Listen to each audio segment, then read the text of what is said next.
एक गांव में एक ज़मींदार था। ज़मींदार की ज़मीन बहुत दूर दूर गांव तक फैली हुई थी। नौकर चाकर कुछ कम नहीं थे।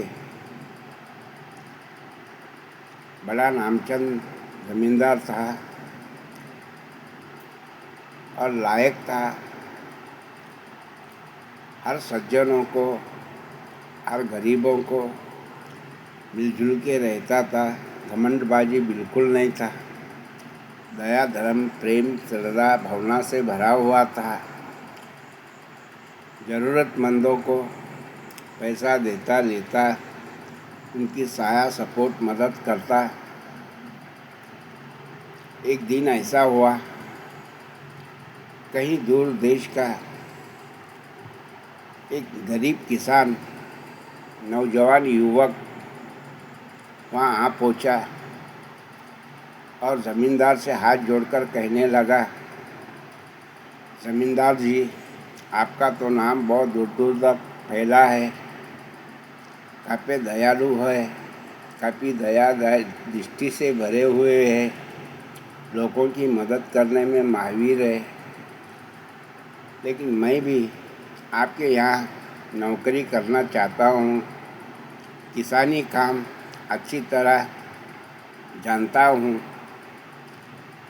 बीज बोना, ज़मीन का देखभाल करना, फसल उगाना, ये सब काम मुझे आता है। इतना कहने पर ज़मींदार कहने लगा, ठीक है, मैं तुझे काम पे रख दूँगा। काम पे रखना कोई बड़ी बात नहीं है, लेकिन वेतन क्या लेगा?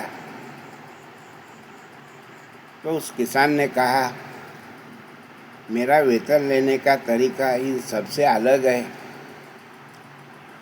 मैं बाकी दिन वेतन नहीं लूँगा, तारीख से तारीख तक वेतन लूँगा, लेकिन वेतन लेने का तरीका ये होगा, दुगनी। दुगनी का मतलब आज 1 रुपया लूँगा तो कल 2 रुपये लूँगा, 1 का 2। कल 2 रुपये लूँगा तो तीसरे दिन 4 रुपये लूँगा, मतलब दुगनी। तीसरे दिन 4 रुपये लूँगा तो चौथे दिन 8 रुपये लूँगा। इसी तरह 12 महीने के 1 साल का दुगनी का हिसाब जोड़कर मुझे पंचायत में कागज पत्र लिखा पढ़ी कर आपको देना पड़ेगा। मैं यहाँ काम करूँगा। ज़मींदार ने कहा, ठीक है,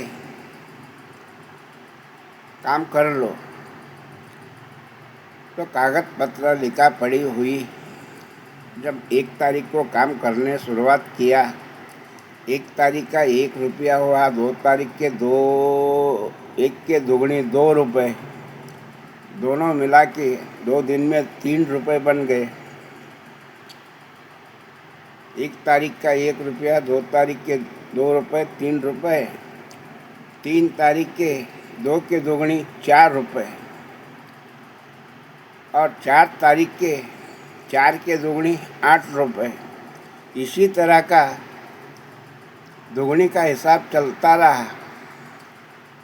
तो मेरे दोस्तों, 12 महीने की सैलरी यानी तनख्वाह कितना होता है, यही कमेंट में जोड़ना है और गणित करना है। इसका टोटल कितना होता है, जमाबंदी बाकी वज़ा बाकी कितनी होती है, इसका अंदाज, इसका टोटल मिलने पर अपने दोस्तों तक पहुंचा देना, शेयर करना, कमेंट में लिखना, यही इस पहेली का तात्पर्य है। अगर बात समझ आई तो इसका गणित अवश्य करें, टोटल जोड़े। 12 महीने की सैलरी कितनी होती है, ये गणित करना आपको ज़रूरी है। हो सके तो कंप्यूटर लो, कैलकुलेटर लो, पेन कागज़ लो, किसी हाल में भी इसका गणित को जोड़कर कितना टोटल होता है, कितना अमाउंट होता है, ये आपको सबके सामने बता देना चाहिए। यही मेरा कहना है। धन्यवाद। नमस्कार।